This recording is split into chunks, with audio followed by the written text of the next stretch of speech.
Good morning, everyone, and welcome to this new session of the morning briefing. So let's start with a brief recap of the situation we woke up to this morning. Basically, yesterday, we were expecting a bit of movement from the White House press conference, but then in reality, during this press conference, only in short or with references to crime, there were no insights regarding tariffs or other issues. What happened after the market closed was the announcement of NVIDIA's CEO, who foresees new scenarios for this tariff situation. Basically, on April 9th, NVIDIA was warned by the Trump administration that it will need a special license to export its chips to avoid giving China an advantage with the acquisition of these technologies, and consequently NVIDIA will have to adapt to these new to this new situation. And NVIDIA anticipates that the first fiscal quarter ending on April 27th will reflect the financial impact of these new export restrictions. The charges are estimated at $5.5 billion and stem from H2O products, which are now subject to US government licensing requirements. So all of this has significantly impacted this negative opening of the Nasdaq, which we see not only in the Nasdaq, but obviously also in ES. The American markets are retracting quite a bit. They opened with this gap. Now the developments in short, in detail. From a macro perspective, today is an interesting day because there are several data points. This morning, around 11 a.m., there's the European annual CPI. Then at 2:30 p.m., so 8:30 a.m. American time, in short, there's the announcement from the Bank of Canada. Regarding the interest rate, then there are the US retail sales, always an hour and a half before the market opens.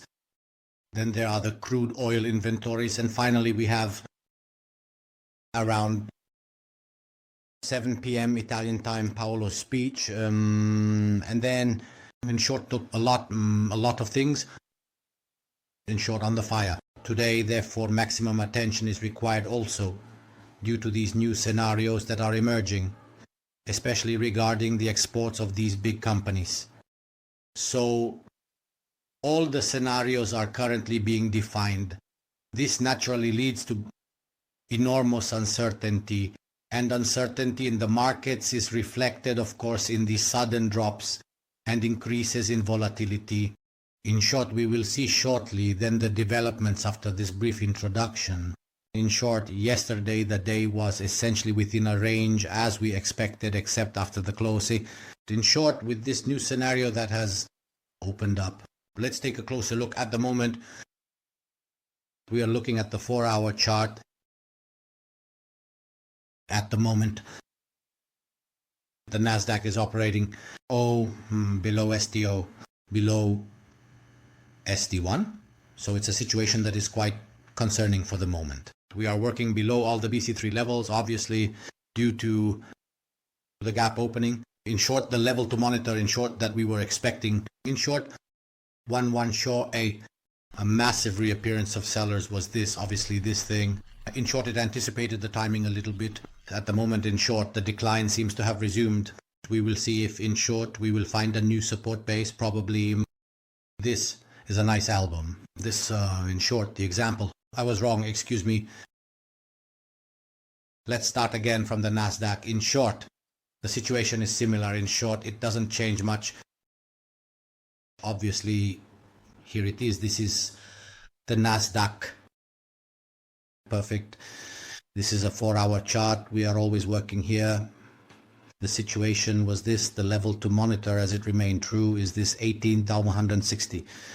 I consider the violation of these levels important. Therefore, with today's VIX area, or when at a minimum, it could open up to rather bearish scenarios.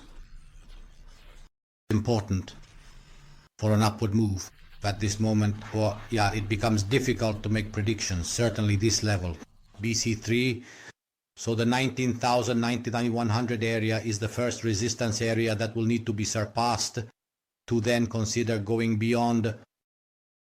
We are quite distant at the moment, about 600 points, so already recovering this area would be very, very important. Perfect. Having looked at this, we refer back to what we were looking at before initially by mistake, but the situation doesn't change. The situation here is upward. Obviously, the level to monitor is 55.10, 55.10, 55.50, 50%, 50%, 50%, 50, 50%, 50, 50%, 50, 50%, 50%, 50%, 50%, 50%, 50, 50%, 50%, 50%.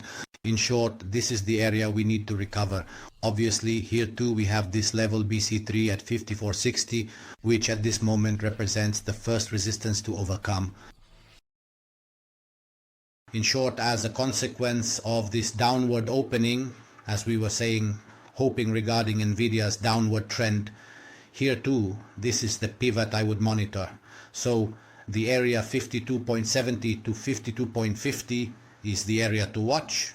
A break of this area could also lead to quite bearish scenarios here, including a test of the lows, only the lows recorded at the beginning of the week. Perfect, Equas. And having said that, let's start with the other two American indices. Here it is. This is the Dow Jones, which held up a bit better due to the fact that it is not burdened by Nvidia's weight within it. Even though it has pulled back a little, it is working close to ST0, so we have a support level that could potentially allow it to recover more easily. Dow Jones and Russell, but of course everything ultimately depends on these large companies, these big corporates that dominate the market and represent the real weight on the indices. From an operational point of view, the area to monitor for a downturn is the 40,000 area. Let's look at it. This is also a 4-hour chart.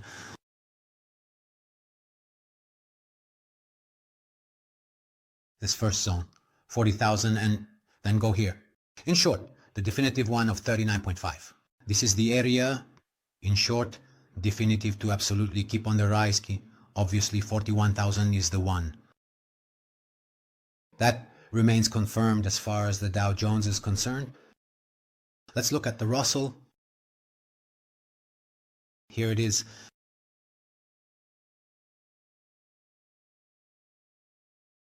It is also 4 hours, so it can give us a view broader. Here it is, similar situation. We are right supported on this level, in short, which is already breaking a little, so the situation becomes more concerning because obviously a break of these levels would likely bring the price probably into the area of today's Wix cluster. The break of which obviously, in short, would have quite unsettling scenarios here as well.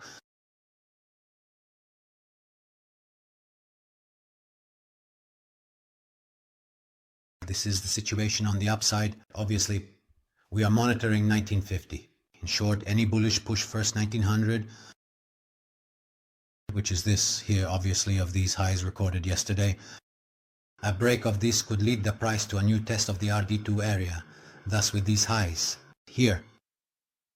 Okay, let's take a look, obviously, at oil, which is aware of this situation. In short, it has also retraced a little. At the moment, in short, a similar situation. It's following a bit step by step. The trend of the American indices precisely due to fears of potential recession risks that could return, in short. We will then hear Paulo's words tonight about the inflationary push. In short, it will be interesting to hear what he will have to say, in short. There will probably be a bit of volatility. Regarding Powell's press conference,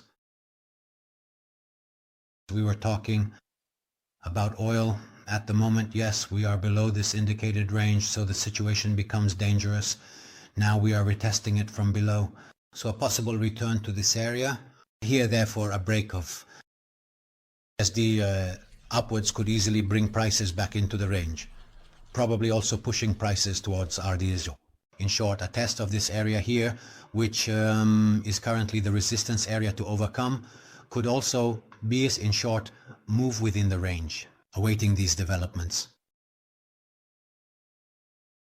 Regarding these new scenarios on the horizon, remember that tomorrow there is the contract switch, so be careful for those working. Also in oil, we obviously also look at them as a consequence tonight. In short, this really gave a new bullish push. We see it. It is continuing to set new records already at 3.3 and 13 push. Nice bullish coming out in short with power and with strength from the... It broke the highs on this candle. It broke the highs, returned to retest them. Then it took off. In short, it took off greatly, exactly as per the test concept. It restarted greatly. In short, now we are already at today's daily max range. In short, we obviously have the weekly levels a bit higher up, but I hope they hold. I hope they hold differently, of course. As usual, we will update them promptly. So, even today, I urge you to exercise maximum caution. Consequently, with all these things, all these new scenarios, we always stay connected to the circulating rumors and the statements, conferences, press releases, or other. With this, we have reached the end of this morning briefing. As always, I invite you to leave a like on the video. We'll catch up later in the chat. Thank you all for your attention.